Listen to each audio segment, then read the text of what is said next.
COVID-19 case surge driven by the Omicron variant is breaking new records. According to Johns Hopkins University, the U.S. reported more than 1.4 million new infections on Monday. That is the country's highest number so far.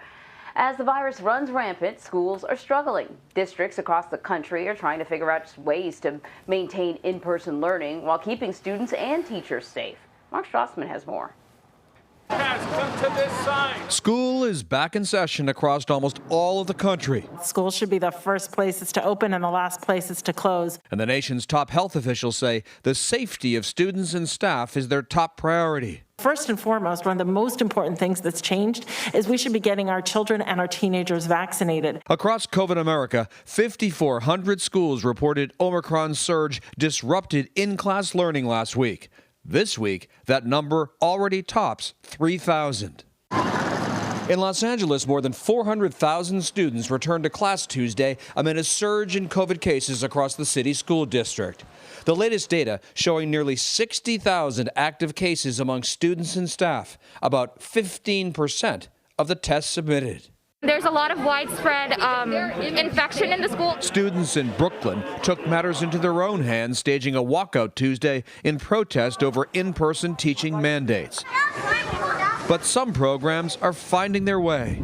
At this 9,000-acre preserve in Lafarge, Wisconsin, a new kindergarten program embraces the benefits of outdoor learning. Nice and tall. And discovered a pandemic safe space. At the peak of an outbreak that we had 28 active cases among students and staff. And how about in this program? How many kids? 0. None. Coincidence? Probably not. No. 17 schools in Portland, Maine also built outdoor learning spaces, plenty of winter gear and Wi-Fi. 6,700 students, K through 12, spend part of their day outdoors. But what we found is just that the students are loving, teachers are using the school grounds in ways that they did not before. Here in Alabama, school staffing has been an issue since the start of the pandemic. And with the Omicron surge, the number of COVID cases has nearly quadrupled among students and staff to 3,000 this week. And that's pushed some school systems into virtual learning. Vlad and Anne Marie should also point out something else. Alabama has one of the lowest child vaccination rates in the country. All right, Mark, thank you very much. Dr. Frank Contacessa is here to answer our latest COVID questions. He's an internist at Northwell Health. Doctor, good to see you. So the Education Secretary, Miguel Cardona, appeared on CBS Mornings earlier to discuss how the government is working to better equip schools amid outbreaks. I want to play a bit of what he was saying. We'll talk about it. We're prioritizing our schools. We recognize that schools are the hubs of the community, that we should not be closing our schools first. As Dr. Walensky said, it's vital for our students. So you're going to see distribution of tests as early as next week to make sure that our schools can stay open. Doctor, given the increased commitment to testing, what would you say to a parent who's concerned about sending their kid back to the classroom? Well, first of all, good morning, and thank you for having me. It's nice to be joining you this morning. Well, first of all, I completely agree with the Secretary that the schools need to remain open. The schools, the children need to be face-to-face with their peers and with their teachers. They learn better that way, and their socialization is much better. Parents should not be fearful at this point. Thankfully, COVID is not a tremendous threat to children. Their chances of dying from COVID are pretty close to zero. A healthy child has a greater chance of dying in a bus crash on the way to school than they do from COVID. So we have to start treating this basically like we do during flu season. If there's a lot of sick kids in class, then there should be some caution. Testing we have to be a little bit judicious with testing. I find that my patients are over-testing these days. There's a lot of paranoia. And with the flood of home tests that are about to come, I fear that people are going to be testing every other day when they're asymptomatic. If you're symptomatic, it's reasonable to do a test. There's a good chance right now that if you have cold-like symptoms, you probably have Omicron. But there shouldn't be fear because by and large, Omicron has been showing to be the mild illness that the rest of the world told us that it would be. Doctor, why is over-testing bad? Maybe you're asymptomatic and it picks up something. That's true, but let's be also cautious because these home tests are geared towards picking up coronaviruses, right? But you can have false positives just with a common cold. And that can cause, an avalanche of, quarantines with classmates. So I'm not saying we shouldn't test at all. But if you're asymptomatic and haven't had a reasonable exposure, then I wouldn't just test for the sake of testing. So, doctor, let me just go back to something that we were talking about, which is children in schools. Most parents want to see their kids in school, but as you know, the United States has hit a new record for the number of children that have been hospitalized with COVID-19, and specifically in Texas, they've seen a 600% increase since mid-December among kids 18 and under in hospitals. So I know that perhaps Omicron is not as deadly as Delta has been and was and is, but what do you say to those folks who are worried about their kids ending up in a hospital like the numbers that we've seen recently? Sure. Well, first of all, I noticed that you said, admitted with COVID instead of because of COVID. Mm-hmm. So we really have to nail down those numbers a bit more carefully. In the hospitals that I'm associated with, we have not seen the kind of increase that they've seen in Texas. And again, the rates of death and serious illness remain low. They remain low. So I really want parents to be calm. And again, if there's an outbreak in school, then people should stay home when they're sick. But we really have to quell the fear that I'm really sensing that a lot of the fear porn industry is putting out there. This will be, in the next few months, basically the flu. So I want people to start treating it that way, because deaths are not increasing right now. And in some parts of the world, they're actually decreasing, even though you're seeing an avalanche of cases, and we are.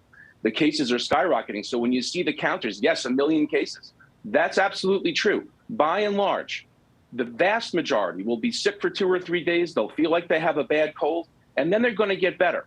This is a good thing in the long run, because we'll start to see the broad-based herd immunity that we're all so desperate to see.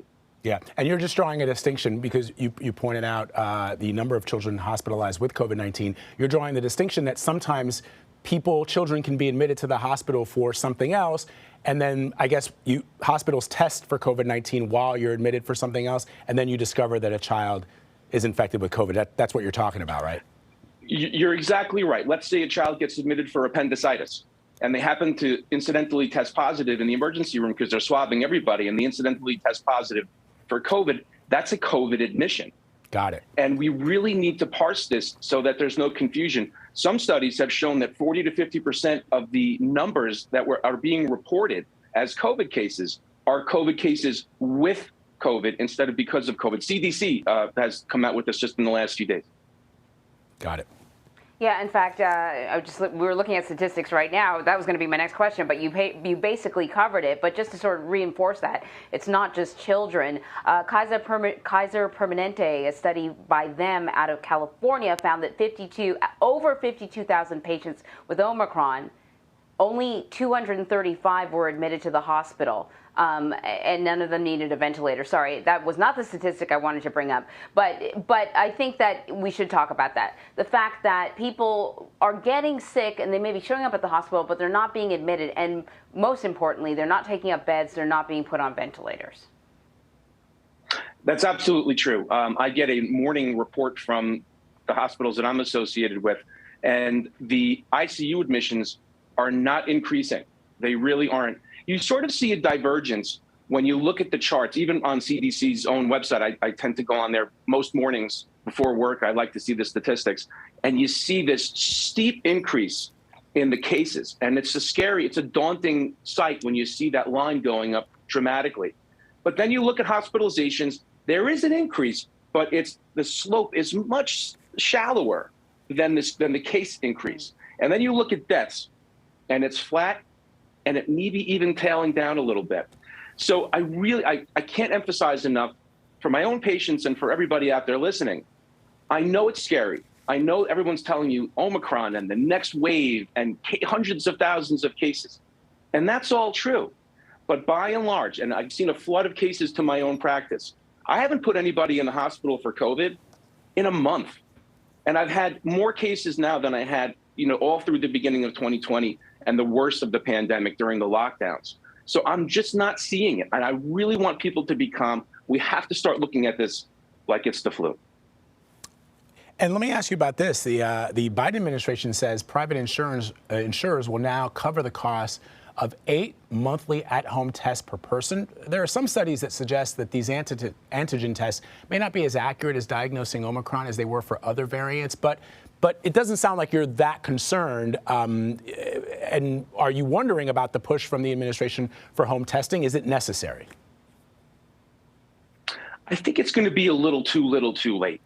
I'm expecting that the Omicron peak is coming within the next couple of weeks, week or two.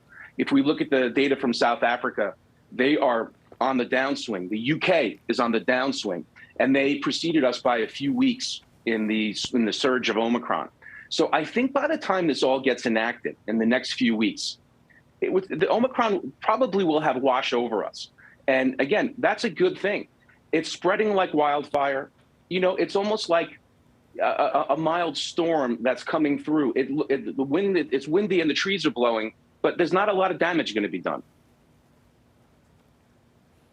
All right, Doctor. I think you put probably a lot of people at ease. Dr. Frank Contacessa, thank you so much. I hope so. Thanks, Doctor. Thank you for having me. Have a great day. Thank you.